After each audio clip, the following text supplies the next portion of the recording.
Annabelle was given to Donna as a birthday gift by her mother. She was living with her friend Angie at the time. At first, Annabelle made only very small movements to begin with.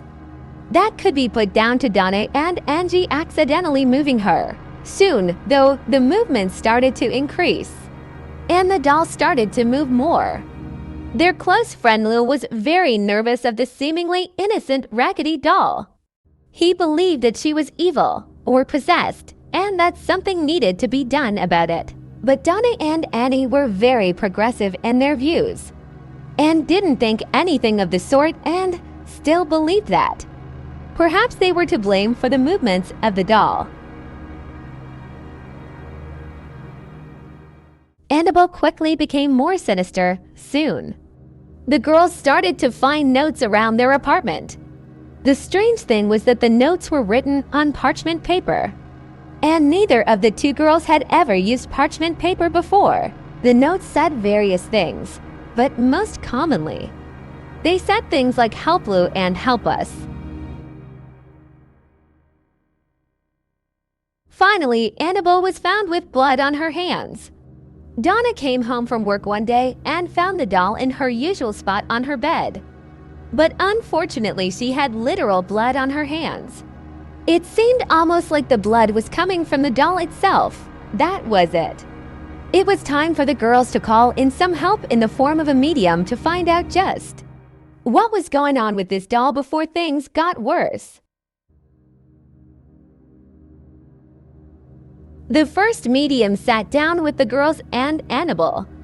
The story that Donna and Angie were given was that the land on which their apartment complex was built used to be a field. A young girl, aged around 7 years old, was found dead there many years before when the doll came into their apartment.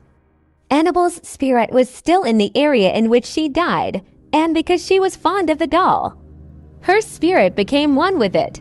Donna and Angie were very loving and giving, and because they felt sorry for the poor girl, they wanted the doll to stay because they didn't want her to be left alone. Angie and Lou were spending some time together when they heard movement in Donna's room, but she wasn't at home. They were frozen in fear. They quickly realized that the movement was Annabelle. Lou took a look inside Donna's room and there was no one inside. Although the doll was sitting on a chair instead of sitting on the bed where she should have been, he moved forwards toward Annabelle, and a feeling crept over him, that creeping feeling you get where something is terribly, terribly wrong. He felt a terrible pain on his chest and realized that there was a series of claw marks. No one was in the room, and so he knew that the marks must have come from Annabelle. What was stranger still about these scratches is that they healed straight away, and within just 2 days there was no trace of them at all. The Warrens were then called in. A priest was called into the apartment along with the Warrens, and it was discovered that Annabelle's main goal was to take possession of Donna's soul. Annabelle was a demon. She was attached to the doll. The priest eventually exorcised the apartment, and the Warrens took Annabelle away with them. They both agreed that it would be best to drive home on the back roads, worried that if they drove on the main highways that Annabelle would find a way to cause an accident. Sure enough, they were plagued with car problems the whole way home. The power steering failed, the brakes failed, and the engine of the car kept stalling. The problems ceased for a little while once Ed Warren sprinkled Annabelle with some holy water. Once the pair got home, Ed put the doll on his desk, thinking that she'd be safe there for a little while. Soon, she showed them what she was really made of.